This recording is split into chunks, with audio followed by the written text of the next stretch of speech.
contamination that is flooding this country. A dam to stop the river of estrogen that is drowning us in political correctness. We call this dam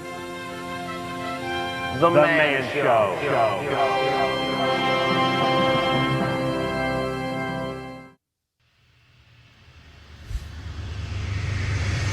Damn. Maybe they refer to their show as a dam because it stops women from getting wet. How dare he? Pretty gnarly way to start off the first episode of your show, right? Like, this seems like a bit that you would put, like, at least, I don't know, like 3 episodes in? Ease people into it, maybe? But no, dude, that ain't the manly way. Restraint? What is that? Real men don't wait until the appropriate time. They go, hey, lady, here's a photo of my dink. What do you think? And then they get blocked. But if you get blocked enough times, you might have enough blocks to build your very own dam. And I'm sure some of you are like, Curtis, this is a comedy show. Obviously, this is all satire. Why are you getting so offended? Nice shirt, by the way. First off, thank you.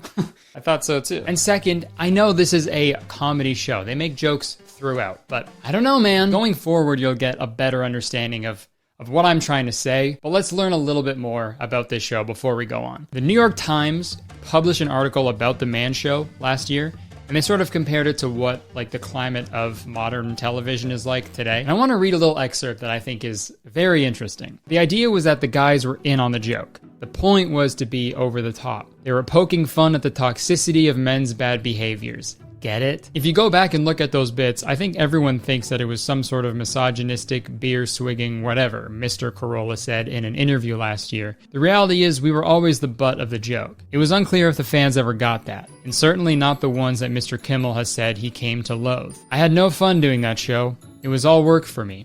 When the hiatus came, I was delighted, he told GQ in 2008. So Jimmy Kimmel said that he hated doing the show. That's good, right? That's a good sign. That means, like, you know, this doesn't reflect his views or anything. Except he fucking created the show. He's one of the main creators of The Man Show. It's not like he was some desperate out-of-work actor who was like, hey man, I just took the gig, I need money, man, I gotta put food on the table. No, man, you made it. You thought of it. Bullshit, you hated being on it, Jimmy. Look, I didn't want to do it, okay? I just wrote it and starred in it and loved every second of it. But I hated it. The thing I want to figure out with this video is, like, at what point does something that is being purposely offensive to satirize or criticize a certain group become just actually offensive? Because if the audience doesn't pick up on what you're trying to do, then you're going to get the opposite reaction that you want. And I'm not smart enough to figure this out. I don't even know if it is a thing that you can figure out, but I just want you guys to, like, think about that when you watch this show. And, like, I guess be the judge for yourself. And I just think that concept is so interesting. It's kind of like when Jared Leto sent all of his castmates dead animals as the Joker to, like, prepare for his role. Like, cool, Jared, we get it. You're an actor, but at a certain point, you're just a weird douche sending corpses to your coworkers. But hey, at least it was all worth it in the end, right? But yeah, just think about that going forward. Back to The Man Show. So after the damn bit, they go into this awesome theme song that's all boobs and butts, and then we get into the opening monologue of the show. We're here because we have a serious problem in this country, and her name is Oprah. Yeah! I don't know why that one guy in the audience was so quick to agree with Jimmy on that one. And her name is Oprah. Yeah! Yeah! Yeah! Yeah, dude, fuck Oprah. It's just a bunch of girls in big dresses screaming about stuff. No, sir. We're talking about Oprah. You're thinking of opera. I use Internet Explorer. Yeah! I hope you guys have heard of Opera, the web browser. Because if not, that joke does not work. So please hear of it. Please hear of Opera web browser. But in this monologue, they go on to say that Oprah has every woman under her control and she tells them all what to do. We're the ones that are supposed to be telling them what to do, right? Jimmy Kimmel. This Oprah needs to do a little less brainwashing and a little more sock washing. Guys, come on. Totally epic jokes aside, they go on to explain why they created The Man Show. They go on to say that a man is the one who invented the television. Who invented the television, a man or a woman? And they want to reclaim the airwaves because there's too much chick stuff on TV. He didn't invent it for Oprah or Rosie. And it's also very funny that they say that, because like literally 20 seconds later, they say this. After all, what do guys want to see on TV? We want girls. Well, which is it? You just said there's too many girls on TV, and that's bad. And now that you say the one thing you want to see on TV is girls, which is it? Huh? I wonder what the main difference is between women on Oprah and the women on The Man Show. Do you still find it difficult to look at that photograph? Yes. Obviously you do. It still causes a great deal of emotion.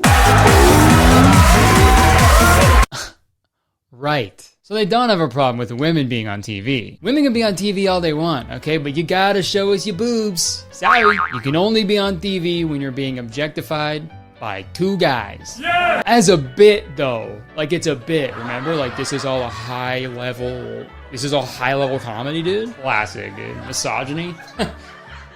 It's the classic joke. It's also so crazy that the creators of this show, Adam Carolla and Jimmy Kimmel, watched all these other shows directed by men, written by men, produced by men, and they were like, you know what?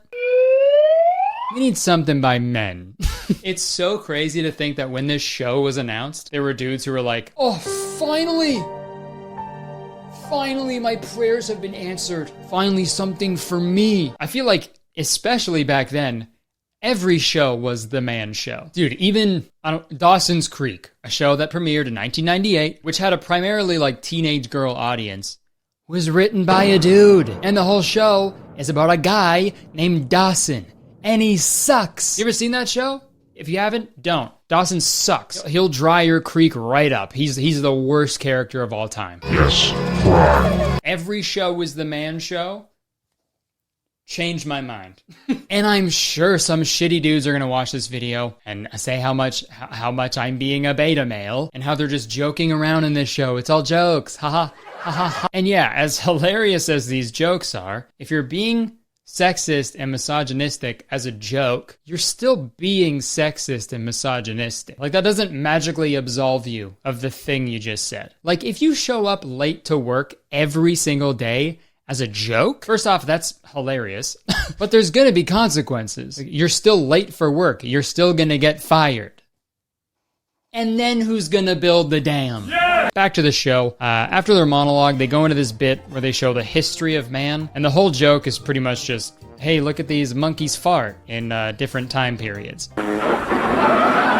And I'm not gonna lie, this is right up my alley. I love this. If this show was just monkeys farting, hey YouTube, here's my 2 weeks. I quit, all right? I'm gonna stop making YouTube videos and I'm only watching that. But unfortunately, it can't all be monkey farts, so let's see what's next. Hey, lolly, lolly, lolly. Hey, lolly, lolly, oh. Well, I know a girl as ugly as a duck. Hey, lolly, lolly, oh. Not much to look at, but boy, can she swim. Hey, lolly, lolly, oh. Hey, lolly, lolly, lolly. Hey, lolly, lolly, oh. Hey, lolly, lolly, lolly. Hey, lolly, lolly, oh. Now I know a girl from Old Kentucky. Hey, lolly, lolly, oh. Censor. Hey, lolly, lolly, oh.